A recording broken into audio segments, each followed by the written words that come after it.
Myanmar की उम्मीद का लम्हा भी मुसलमानों के लिए मायूसी लेकर आया है।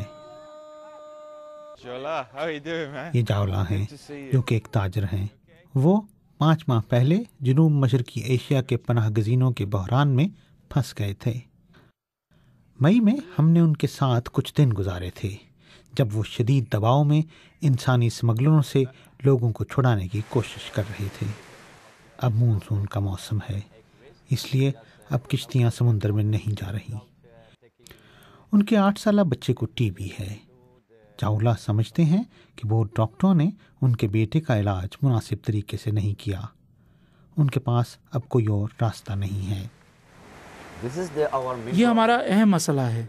मिसाल के तौर पर अगर मैं अपने बेटे के इलाज के लिए 10 लाख भी खर्च करता तब भी उसे मुनासिब इलाज नहीं मिलता।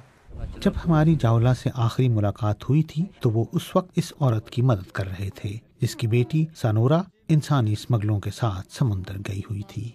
सनोरा ने हमें बताया कि एक स्मगलर ने इससे जबरदस्ती शादी कर ली और उसे कैद रखा। वो मुझे तारों से मारता था। मेरे चेहरे और बाजू जख्मी हैं और कमर पर निशान हैं।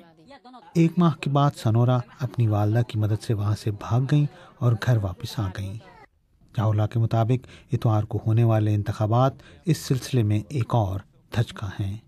वैसे तो रोहिंग्या मुसलमानों के पास वोट डालने का हक है, लेकिन इस मर्तबा वो ये हक इस्तेमाल नहीं कर सकते। अगर हम वोट नहीं डाल सकते तो हम म्यांमार के शहरी नहीं हैं, ये साफ है। तैयारी पहले ही हो चुकी है। जब इंतखाबात खत्म हो जाएंगे और मौसम साफ हो जाएगा तो ये नापसंदीदा रोहिंग्या एक मर्तबा फिर समुद्रों का रुख करेंगे।